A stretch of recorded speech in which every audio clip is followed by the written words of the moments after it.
Catherine. I am a art programs and Creative Cube intern at ACT, and I am bringing you this Stay Home, Stay Creative video. Today, I'll be making fun watercolor designs without watercolor. So, you're going to need a few supplies. You're going to need some white crayons. Big or small does not matter. You're going to need some cut-out pieces of tissue paper, or you can rip them. And then, you're also going to need watercolor paper.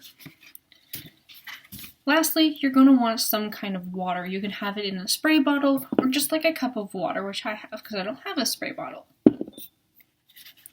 So I'm just going to tilt the camera down so you can see what I'm working on, and I'll tell you what we're going to do. Alright, so with your piece of paper and your white crayons, you're going to draw a design. It's going to be a little bit difficult to see because it's white on white, but use some lighting and do your best to try to follow which way you're going. So for my design, I'm going to make a flower.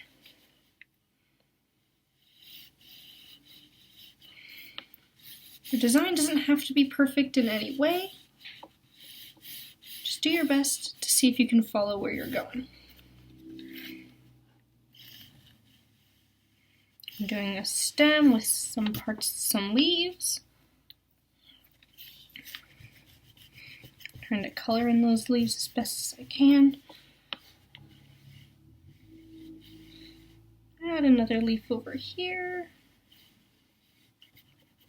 And color that in as best as I can. If you feel like yours isn't working, try maybe another one.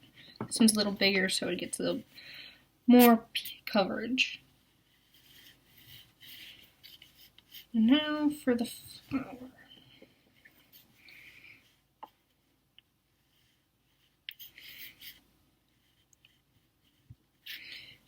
Your picture can look doesn't have to be perfect in any way, because we'll be covering it with tissue paper to make some nice watercolor design.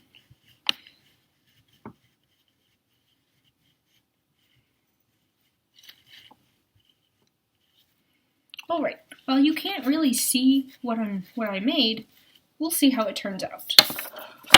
Okay. Next, you're going to take as much tissue paper as you want and as many colors as you want, and essentially, you're just going to cover your page.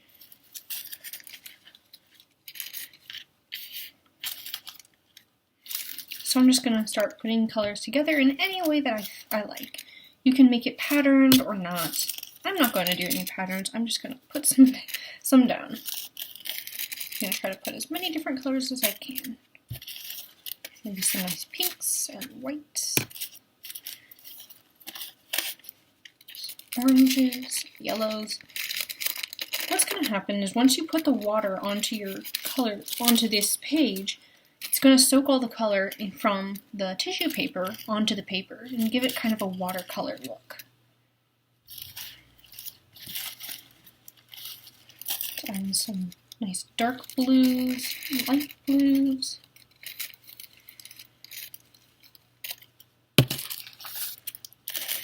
Maybe some more yellow, pink.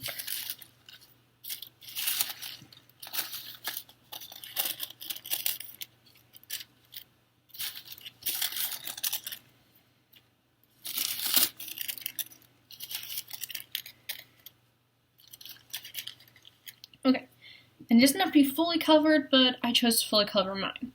Next, what you're going to do is you might want to have I have a paper towel underneath my piece of paper, which is a good idea because you're going to take your water. And if you have a squirt bottle, it makes it even easier, but if you don't like me, you can just flick your water. So you're going to put your hands in your water, and you're just going to flick it down on the paper. It should start making it wet. And you're going to want to do it a bit because you want your paper to be essentially soaked.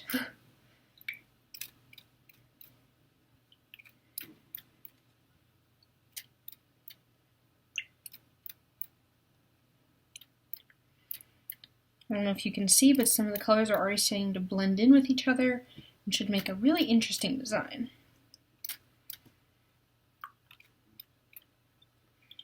Try not to dump water right on it. It'll soak it in a little too much. So just try to just flick water down onto the page until it looks wet.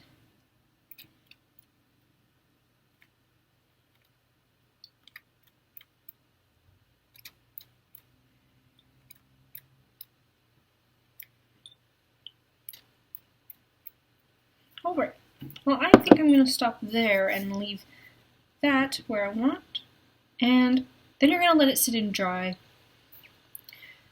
And just make sure you don't move the pieces too much. I mean, you can, but you don't have to. So just make sure it all dries, and then once it's dry, you're going to take it all off.